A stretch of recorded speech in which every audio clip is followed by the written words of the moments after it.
ప్రభుత్వం రైతులందరికీ ఎంతవరకు అభివృద్ధి చేసింది అనుకుంటున్నావు? మా ఊర్లో సీసీ రోడ్లు కానీ రైతు రుణమాఫీ కానీ డ్వాక్రా మహిళలకు కూడా అమౌంట్ అందరికి వచ్చినాయి.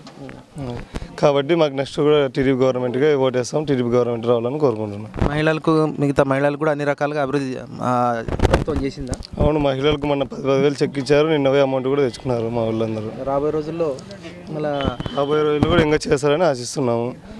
కాబట్టి మేము టీడీపీకి ప్రజెంట్ అయితే టీడీపీకే సపోర్ట్ చేయాలనుకుంటున్నాం. టీడీపీకే ఓటేస్తాం మా ఊర్లో. ఇంకా జగన్తో కలిసి కేసీఆర్ ప్రచారం చేస్తా అంటున్నాడు, దాని గురించి మీ అభిప్రాయం ఏంటి? కేసీఆర్కు ఈడ వచ్చి ప్రచారం చేస్తే జగన్కి డిపాజిట్లు కూడా రావనేది మా అభిప్రాయం. ఈడ 100% పక్కా టీడీపీ 90% టీడీపీకే సపోర్ట్ చేస్తాం.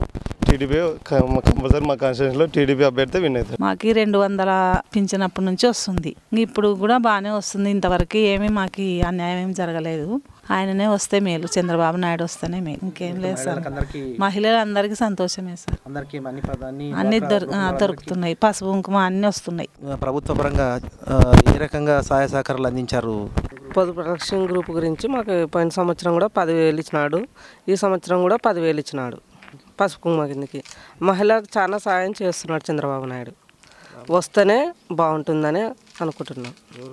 చంద్రబాబు నాయుడు మహిళా రంగానికి ఏమేం కావాలని ఆశిస్తున్నారు? అన్ని లోన్లు అన్నీ ఇస్తున్నాడు. అట్లా చదువు పరంగా అయితే చదువుకున్న వాళ్ళకి అన్నీ ఇచ్చినాడు.